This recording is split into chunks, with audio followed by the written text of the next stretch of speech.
जाजपुर कुसुमा sports complex रे Ashok Das memorial cricket tournament रो final match Gopabandhu cricket club Indupur और 11 स्टार जाजपुर मध्य अनुष्ठित हो जाइछि। प्रथम 11 स्टार टॉस जीति बैटिंग करने को निष्पत्ति नहीं। 11 स्टार जाजपुर 24 ओवर समस्त विकेट हरई 118 रन संग्रह करथिला। यार जवाब रे Gopabandhu cricket club Indupur 16 over खेली 2 विकेट हरई 119 रन संग्रह करी विजय हासिल करथिला।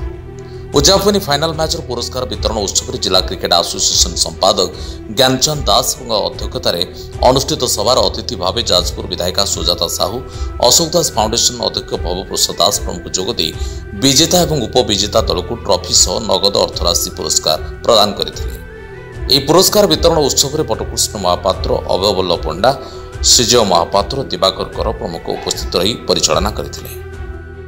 Ashok Das memorial cricket tournament रो उद्यापनी उत्सव 29 तारिख रो तांकर 16तम श्राद्ध वार्षिक रे आरंभ हेई आज शेष हेतिला। आज उद्यापनी उत्सव रे प्राइज सेरेमनी थिला। जो माने विभिन्न टीम आसी के खेली क्रिकेट खेली आज जेहेतु उद्यापनी उत्सव रे से माने आज ताको पुरस्कृत करा हेची विभिन्न सांबादिक बंधु मानू अशोक दास जहाँ आम जाजपुर मुकुट विहीन सम्राट बोली समस्ते जानिचंती। से थिले जने वरिष्ठ नेतृत्व सारा जाजपुर नुह से ओडिशार नेतृत्व रे थिले। तेनु ताको आज जाजपुर जहाँ को जानिचंती जो सेवा जो लोकंक प्रति तांकर मनोभाव थिला, भल पाइबा थिला, आज ताको स्मृति पके तांको स्मृति को मन पकेबा पई आजिर ए खेल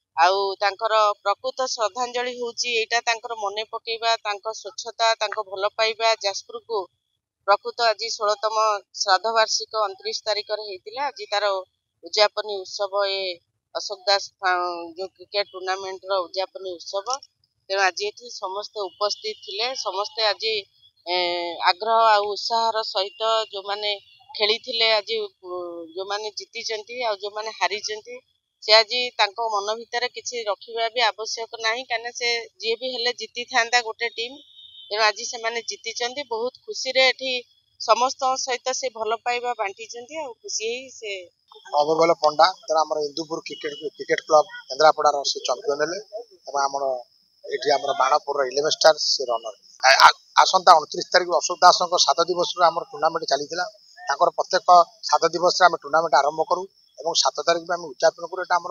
16 वर्ष है चली से भाया आज्ञा हूँ अशोक दास ना टाक आम केमी आहुरी विकसित करूँ से आम ना। अभिलाष राउतराय कैप्टेन 11 स्टार आमे भाबितलु फास्ट जेतबेले टॉसटा हारितलु मिनिमम 180 रु 200 रन करी बोली।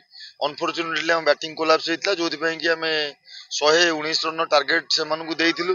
तापर भी 119 रन लो स्कोरिंग मैच सबले कंटेस्ट हुए आउ तापर हम कैच मिस करथिलु जोथि पई कि से माने इजीली मैच टा जीति जाइथिले। 7-8 वर्ष खन पार्टिसिपेट करलु, मझिरे 5 वर्ष पार्टिसिपेट करि नथुलु जेहेतु बड़ बड़ टीम आस्ते हम साहस पाउनथला काले आमे क्वालिफाई करिवु न करिवु सेति में साहस पाउनथला। किंतु से माने ताको तरफ हमको सबू थर इनवाइट करछंती। सेति पई श्रीजय महापात्र और अभयवल्लभ पंडा को अशेष अशेष धन्यवाद। आ एथर आमे फर्स्ट टाइम फाइनल को गलु सेति में खुश लागुची। डेफिनेटली सबुटर बहुत भल व्यवस्था, विकेट भी भल, स्टेडियम भल उन्नत मानर खेल पड़िया, बहुत खुशी लगिला। जाजपुर सोनालिका साहू का रिपोर्ट, जाजपुर न्यूज।